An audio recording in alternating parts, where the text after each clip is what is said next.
Iberê apanha do Mavi a ponto de ir parar no hospital e ficar dias inconsciente. Será apenas depois desse evento que o rapaz acaba se arrependendo dessa amizade e admiração que ele tem pelo vilão. A partir daí, Iberê vai se juntar a Viola e o Rudá para colocar o ex-patrão na cadeia. Iberê começará a sentir o peso das ações do Mavi cada vez mais insuportável. O rapaz, que já não conseguia dormir direito por conta das barbaridades que testemunha, terá uma conversa tensa com o vilão após última ordem. Tá maluco, Mavi?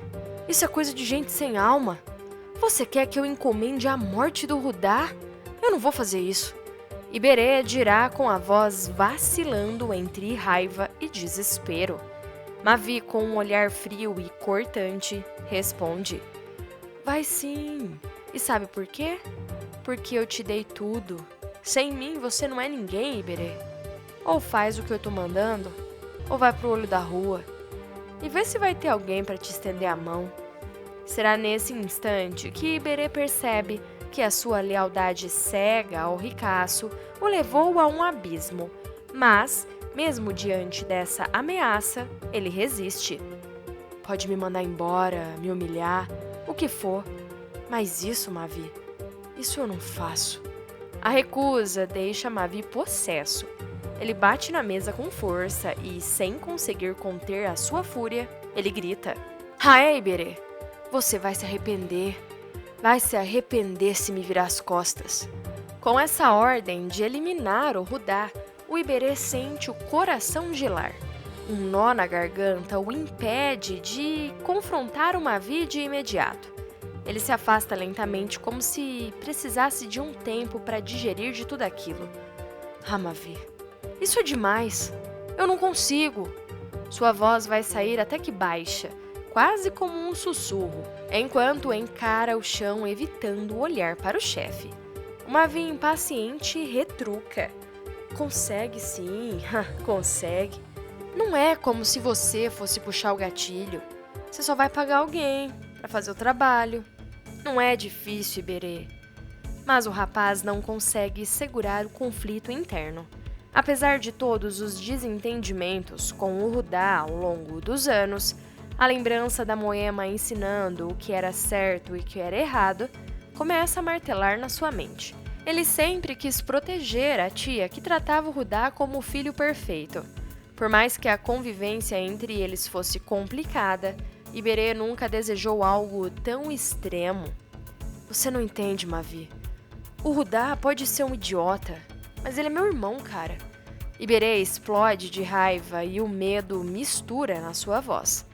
Mavi congela por um instante, surpreso com a ousadia do Iberê.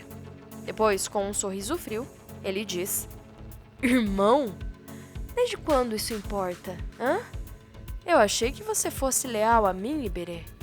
Não passa de um moleque fraco e ingrato. Será então nesse momento que Iberê, cheio de angústia, percebe que a sua admiração por Mavi se desfaz como um castelo de areia. A figura que ele idolatra revela sua verdadeira face, e o Iberê começa a enxergar que sua lealdade esteve no lugar errado por todo esse tempo. Nem Iberê nem Mavi poderiam imaginar que a verdade sobre esse laço de sangue estava escondida pela Moema, como uma forma de proteger os dois. Essa revelação, destinada a vir à tona no momento mais crítico, carregará um peso capaz de mudar tudo. Enquanto Iberê desaba sob o peso das ordens do Mavi, ele jamais suspeitará que o laço de afinidade que sente pelo chefe ia muito além de uma simples admiração. Do outro lado, Mavi, com toda a sua frieza, também será cego ao fato de que o homem que ele maltrata e manipula é, na realidade, seu irmão de sangue. Depois que recebe essas ordens do Mavi, o Iberê finalmente toma a decisão que muda o curso de tudo. Com o coração apertado e a respiração ofegante, ele encontra o Rudá em um local isolado para alertá-lo. Rudá, escuta. Você precisa sair daqui agora. O Mavi contratou um cara pra te matar. Ele tá louco, tá sem limites. O Rudá, incrédulo, o encara com uma mistura de surpresa e desconfiança. E por que eu deveria acreditar em você, hein, Iberê? Sempre fez tudo o que ele mandou. O Iberê aperta os punhos, segurando o impulso de retrucar sua raiva. Mas sua voz sai sincera, quase suplicante. Por que eu não posso deixar isso acontecer, Rudá? Não importa o que você ache de mim, mas eu não sou esse cara que mata as pessoas. Olha, eu te avisei. Tá, Rudá? Agora corre, antes que seja tarde. Sem que ambos soubessem, o Mavi estará assistindo tudo pela Zon. A câmera estará instalada estrategicamente no local para vigiar o Iberê. Ao ver a traição explícita, o sangue do Mavi ferve. Ele pega o telefone imediatamente com a voz transbordando de ódio. Eu quero o Iberê aqui, agora. Ele é um traidor e vai pagar por isso. Eu quero ele fora do meu caminho, mas deixem-o vivo, mas só o suficiente para ele se arrepender de ter me desafiado. Enquanto Rudá fuge às pressas com o auxílio do Iberê, os seguranças do Mavi chegam ao local como predadores. Iberê, surpreso, tenta resistir, mas será em vão. A emboscada vai ser brutal. Os homens seguirão as ordens do chefe à risca, deixando o Iberê gravemente ferido e desmaiado, abandonado à sua própria sorte. Será o início de uma nova virada, com o Iberê entre a vida e a morte, e Mavi consolidando como uma figura ainda mais perigosa e implacável. E conta nos comentários se você acha que o Iberê demorou muito para sair dessa. E além disso, ele merece perdão? Me conta aqui nos comentários. O Iberê vai ser arrastado para o meio da mata pelos capangas do Mavi, que cumprem as ordens do chefe com crueldade. A cada golpe, a visão do rapaz fica cada vez mais turva, mas a imagem do irmão que ele tentou salvar permanece na sua mente. Quando deixam o Iberê ali, machucado e sem forças, a noite cai, e Iberê ficará entregue à própria sorte. Horas depois, moradores locais que passam pela região ouvirão gemidos fracos e encontrarão o rapaz desacordado. Alguém ajuda aqui! Ele tá vivo, mas precisa ir pro hospital agora! Um dos moradores grita, enquanto outros se apressam para carregar Iberê em um carro improvisado. No hospital, o estado será crítico. O médico explica à equipe que Iberê perdeu muito sangue e precisará de uma transfusão urgente. O tipo dele é muito raro.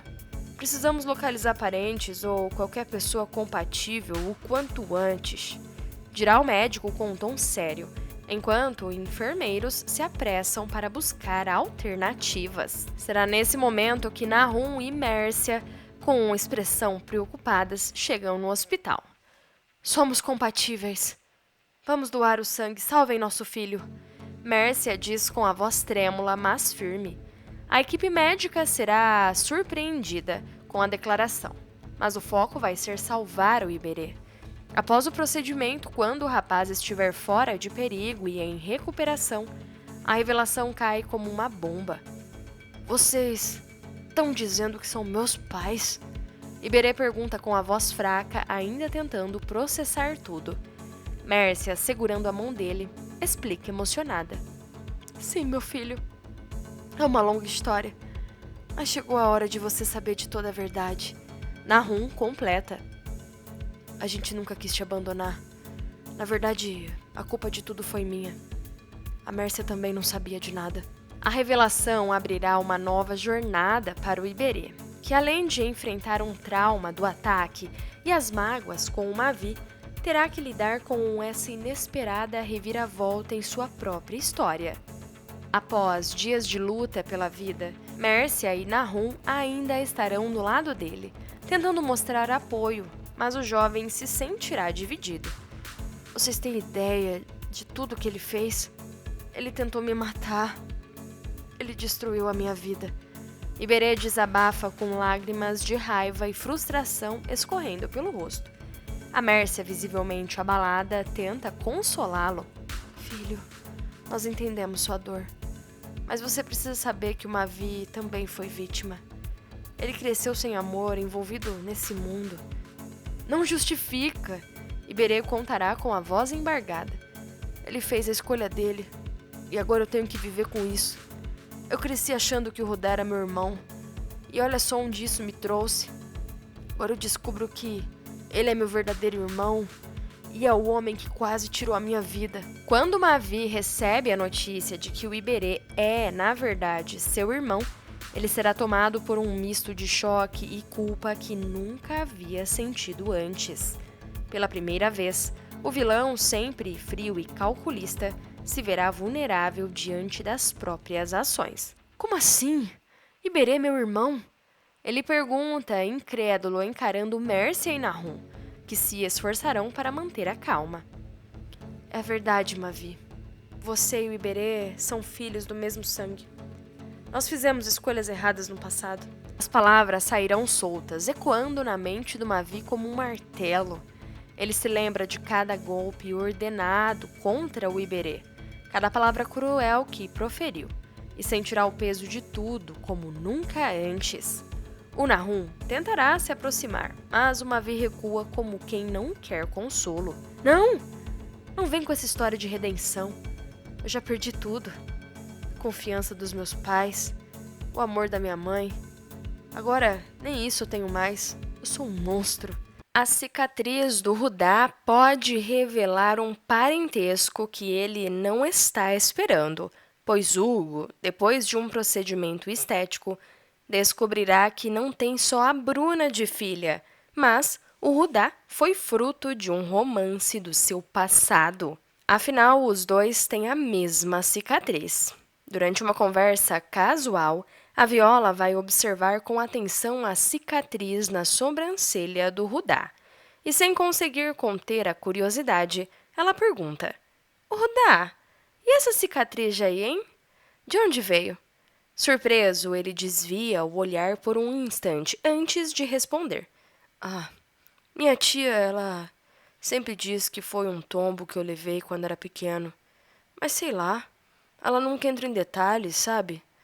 Isso sempre me deixa um pouco encucado. Viola franze a testa, mas tenta amenizar o incômodo dele. Ah, Rudá, a Moema, eu não vejo que ela esconderia algo de você. Deve ser mesmo isso, um tombo bobo. Ela sempre cuidou tanto de você, né? O Rudá suspira, como se estivesse pensando nas palavras antes de continuar. Não, acho que não seja isso, sabe? Na verdade, nem é isso que me incomoda de fato. É só que às vezes eu sinto que essa marca não veio de um acidente. Parece, sei lá, algo de nascença. A Viola, intrigada, cruza os braços. E por que a Moema esconderia isso, então? E ele hesita antes de confessar. Ué, talvez tenha medo de que, olhando para essa cicatriz, eu acabe reconhecendo alguém, algum parente. Aquela revelação deixa a Viola pensativa, mas, a princípio, ela evita aprofundar a conversa para não alimentar ainda mais dúvidas do Rudá. Mesmo assim, a curiosidade dela começa a crescer. A cena, então, muda para a casa da Diana e Hugo, agora em um clima mais leve depois de superarem um mal-entendido sobre o suposto bonitão da lancha. Hugo, determinado a impressionar a Diana, começará a investir mais na sua aparência. Naquele dia, ele chega em casa radiante, exibindo as sobrancelhas recém-delineadas, com uma expressão de quem espera um elogio imediato. A Diana, ao vê-lo, arregala os olhos em surpresa. Hugo, o que é isso? Você fez a sobrancelha, amor? Ela pergunta, tentando conter o riso. Ele passa a mão pelo rosto, orgulhoso. Fiz sim. Queria dar uma renovada no visual. Gostou? Diana estreita os olhos, avaliando. Até que ficou bonita, Hugo. Mais bonita que a minha, para ser sincera. Tá querendo competir comigo, é? O Hugo vai rir, mas logo fica sério quando Diana se aproxima e aponta para a sobrancelha dele. Espera aí. Que marca é essa? Hugo, eu nunca tinha reparado, mas olha, Você sempre teve essa manchinha aqui na sobrancelha? Pergunta, apontando para a marca agora visível. O Hugo, sem hesitar, responde com naturalidade. Ah, isso? É uma marca de nascença, Diana. Todos os homens da minha família têm. A Diana arqueia uma sobrancelha surpresa. Todos? E por que eu nunca reparei nisso antes? Ela ri, ajeitando a postura com um certo orgulho. Ah, sei lá, Diana, acho que porque os pelos estavam grandes, né? Com a sobrancelha toda bagunçada, nem dava para ver direito. A Diana cruza os braços pensativa. Engraçado. A Bruna, sua filha, não nasceu com essa marca. O Hugo dará de ombros, seguro de si. Isso porque ela é mulher, Diana. Se a Bruna tivesse nascido homem, ou se eu tivesse tido um filho homem, ele com certeza teria a mesma marca. É tipo um carimbo da família, sabe? A Diana reflete sobre a afirmação, mas o Hugo, despreocupado, continuará falando como se não fosse nada demais. É genético, Diana, simples assim. O que ele não sabe, naquele momento, é que as suas palavras carregarão uma verdade muito maior do que ele imagina. A conexão entre ele e Rudá começará a ganhar forma, mesmo sem o Hugo ter ideia de que existe um filho perdido no mundo. O destino, mais uma vez, colocará então as peças no tabuleiro. A tensão estará no ar quando Rudá, pego de surpresa por mais um dos planos do Mavi, tentará resistir. A discussão entre os dois fica acalorada. Você acha que pode controlar o mundo, Mavi? Pois eu não vou me curvar, diz o Rudá com um olhar firme, mesmo diante do perigo. O Mavi, com a sua postura autoritária, ordena: Hugo, amarre esse moleque aqui, antes que ele me cause mais problemas. O Hugo, até então apenas obedecendo algumas ordens, se aproxima do Rudá com as cordas nas mãos. Mas, no instante em que ele estiver cara a cara com o Rudá, algo vai chamar sua atenção. Ele para por um momento, olhando fixamente na sobrancelha do Rudá. Essa marca, fala ele num murmúrio quase inaudível. Rudá, irritado, retruca. O que foi agora? Vai amarrar ou vai ficar me encarando? Mas o Hugo, ele não ouve. Um clique tomará ele de assalto, como se as peças de um quebra-cabeça invisível finalmente se encaixassem.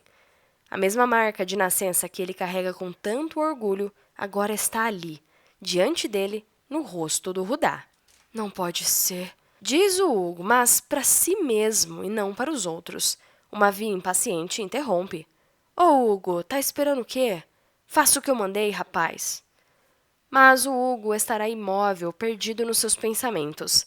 A ideia de que o Rudá possa ter algum parentesco com ele surge como um raio, bagunçando tudo o que ele acredita saber sobre seu passado. Aquela marca será mais do que um sinal, será uma revelação silenciosa de um segredo há muito tempo escondido. Naquela noite, enquanto Mavi se ausentar no cativeiro, o Hugo estará sozinho com o Rudá, encarregado de vigiá-lo. O ambiente vai estar em silêncio e a tensão vai ser crescente. Mas o Hugo mal consegue se concentrar. A dúvida que cresce dentro desde o primeiro instante em que ele viu a marca na sobrancelha do Rudá agora o consome.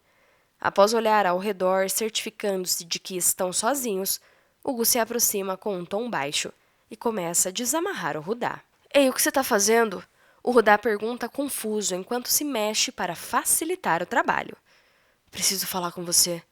E não dá para fazer isso como se você tivesse preso desse jeito, dirá o Hugo, evitando encarar diretamente o rapaz.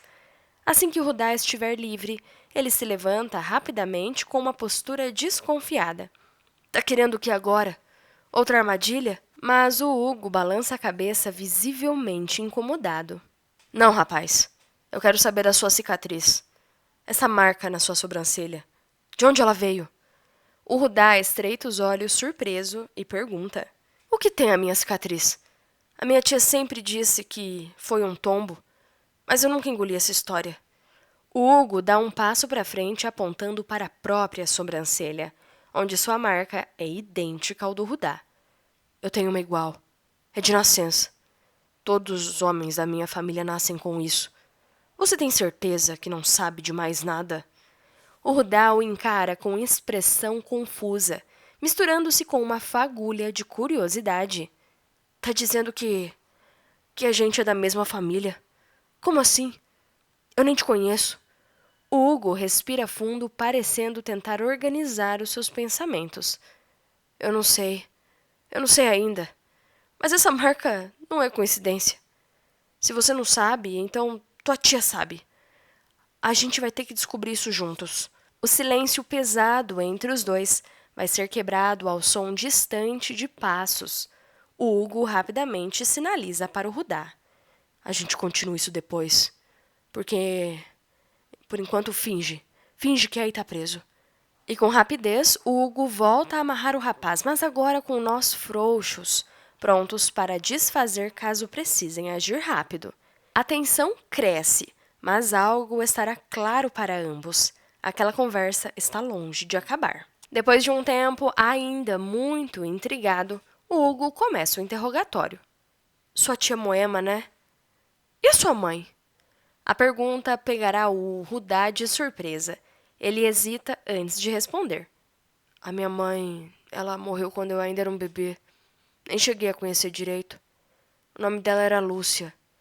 Ao ouvir o nome, Hugo sente como se o chão fosse lhe tirado. Ele dará um passo para trás e o olhar perdido enquanto busca nas memórias algo que até então parecia enterrado. Lúcia, a irmã da Moema. Rudá sente confuso. Sim, você conhece? O Hugo passa a mão pelo rosto, visivelmente abalado. Eu conheci, sim. Há muitos anos. Antes de me casar com a Diana. Tivemos um romance, mas perdemos o contato. Eu nunca soube que ela teve um filho. Nessa hora, o Rudá fica imóvel, processando as palavras do Hugo. Tá dizendo que você e minha mãe... O Hugo respira fundo, com os olhos fixos no rapaz. É isso, Rudá. Acho que eu sou seu pai. O silêncio será cortante, carregado de emoções conflitantes. Rudá tentará dizer algo, mas as palavras não saem. Já o Hugo, sentindo o peso da revelação, finalmente vai ver o significado daquela marca. Não apenas uma herança genética, mas um elo que o une, mesmo sem saber. E o bebê da Evelyn, que nasce com a cara do Yarley. A Du ganha mais um neto em sua vida e Isis comemora ao saber que então o Tomás não será papai. Acontece que o bebê da Evelyn em nada vai se parecer com o Tomás. E isso levanta suspeitas graves de que talvez a mocinha tenha ficado grávida antes de se envolver com o herdeiro de Dona Berta. Evelyn terá o bebê com as feições marcantes do Yarley, deixando todos na família da Du emocionados com a chegada de mais um neto. Ao receber a notícia, Isis soltará um riso aliviado e vibrante. Graças a Deus, eu não vou ser a avó dessa criança. Já não bastava aquela confusão toda?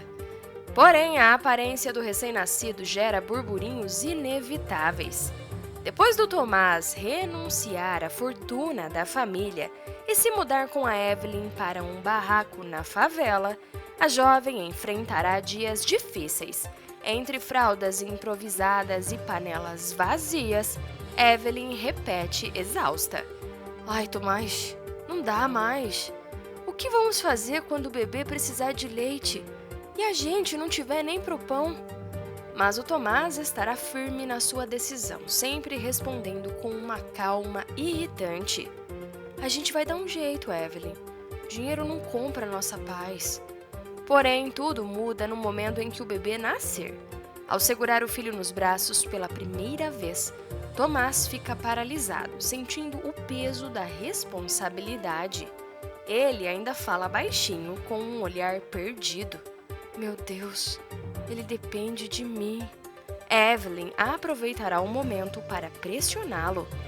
Agora você entende, né, Tomás?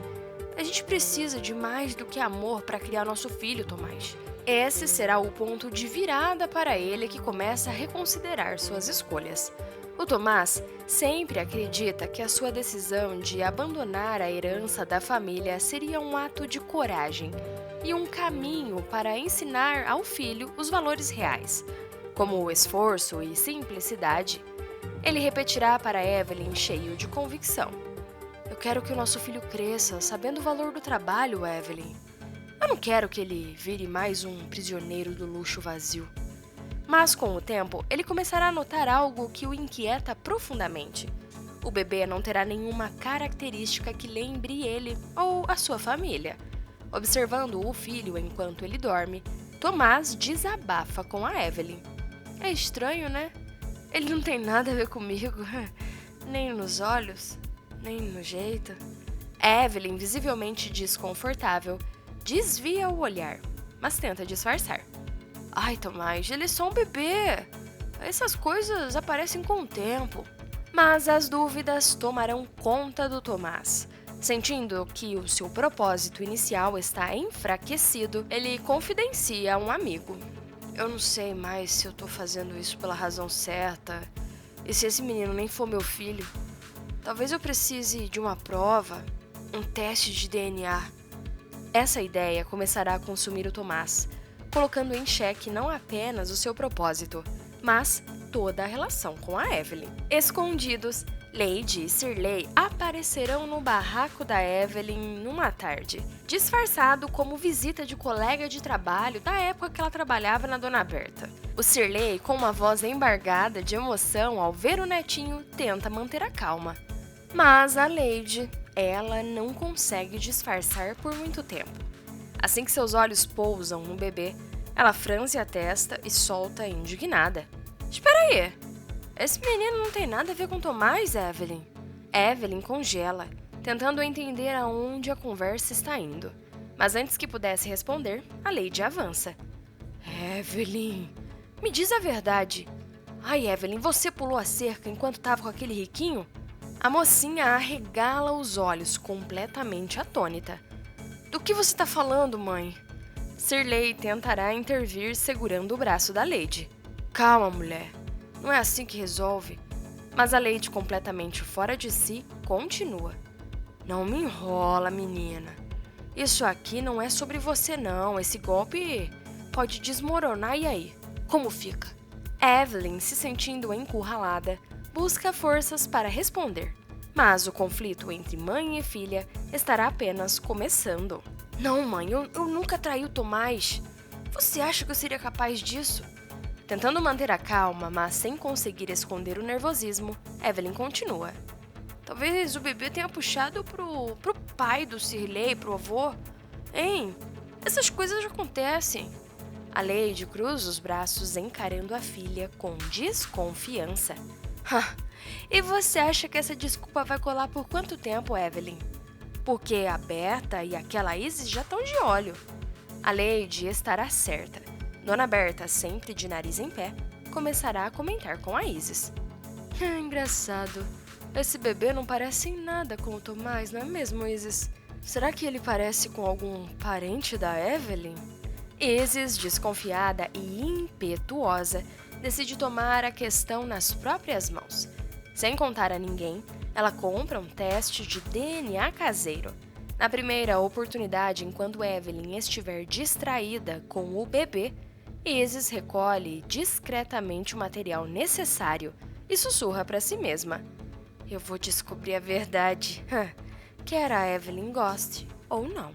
O segredo de Isis promete ser uma peça nesse quebra-cabeça familiar, deixando todos à beira de uma revelação explosiva. E assim que o resultado dos testes sai, eles confirmam que Tomás não é o pai do bebê. Isis não perderá tempo. Ela aproveita um momento a sós com a Evelyn e confronta ela sem rodeios. Então é isso, Evelyn. Você mentiu pro meu filho sobre a paternidade da criança? Evelyn, tomada pelo desespero, levará as mãos na cabeça tentando conter as lágrimas. Eu nunca quis que fosse assim, Isis. Eu achei que pudesse ser diferente. Diferente? Você sabia disso desde o início, não sabia? Esse bebê nunca foi do Tomás. Evelyn não confessará para Isis que ela sabia, afinal ela não sabia mesmo que o filho não era do Tomás, ela nunca teve certeza. Mas baixinho, ela começa a pensar melhor sobre o que poderia ter acontecido. O Yarley... É ele, só pode ser ele. Em pensamento, Evelyn conclui que talvez ela tenha engravidado antes de começar a namorar com o Tomás. Com o coração na mão, ela não vai conseguir esconder a verdade nem da Lady, nem do Shirley. Depois de muita insistência e cobranças da mãe, ela finalmente cede e confessa. Ai, mãe, eu acho que o pai do meu filho é o Yarley. A Lady fica paralisada por um instante, como se processasse cada palavra, e logo em seguida, explode. O Yarley? Aquele pé rapado? Minha Nossa Senhora! Evelyn, só pode estar de brincadeira comigo, filha. O Shirley quase cai para trás ao descobrir da revelação. Mas a Lady, que não está pronta para se acalmar, ela passa as mãos na cabeça nervosa, andando de um lado para o outro do pequeno barraco. Ai, meu Deus, agora ela perde o Tomás. Olha o que você fez, Evelyn.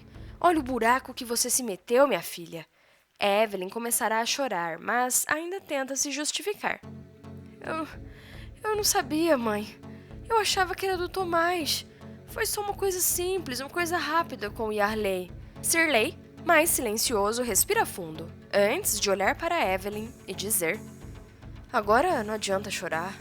Tá feito, não tá?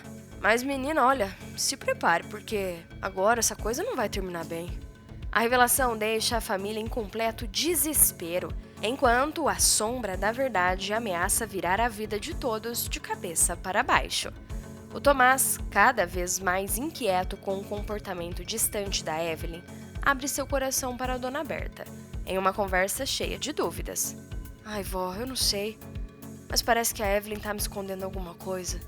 Eu sinto que eu não tô vendo tudo, sabe? Dona Berta, sempre prática, o incentiva.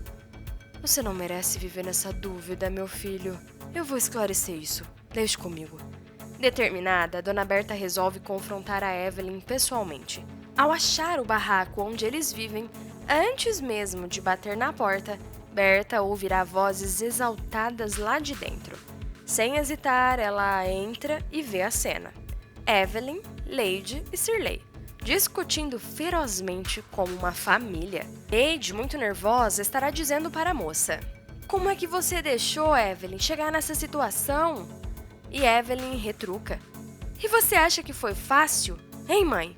Não fui eu quem inventou a ideia de esconder tudo. A Berta, parada na porta, cruza os braços, observando a cena com um olhar severo. Então, era isso esse tempo todo? Hein? Dirá ela em voz baixa, mas firme o suficiente para silenciar os três. Todos se voltarão para Berta, pálidos de surpresa. Quer dizer que meu neto não é o pai dessa criança? Continua Berta lentamente para o centro do barraco.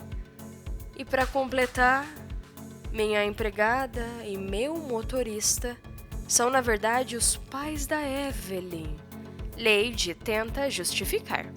Dona Berta, não é bem assim. Mas Berta levanta a mão interrompendo. Não! Não me venha com desculpas, Lady. Eu confiei em vocês. Abri minha casa. Tratei vocês como parte da família. E vocês me armaram um golpe. Shirley, tenta intervir. Dona Berta, a gente nunca quis que fosse assim. A Berta, cheia de indignação, conclui. Pois agora vocês vão ter que enfrentar as consequências. O Tomás vai saber de tudo. E vocês estão demitidos. A revelação será um choque para todos e um divisor de águas, trazendo à tona uma série de conflitos que mudam agora completamente a história dessa família. E se você gostou desse vídeo, com certeza o próximo que está aparecendo na sua tela vai te surpreender também. Não se esqueça de se inscrever no canal, clicar no gostei e ativar o sininho das notificações para não perder nenhum dos nossos próximos vídeos. Um grande beijo e até mais!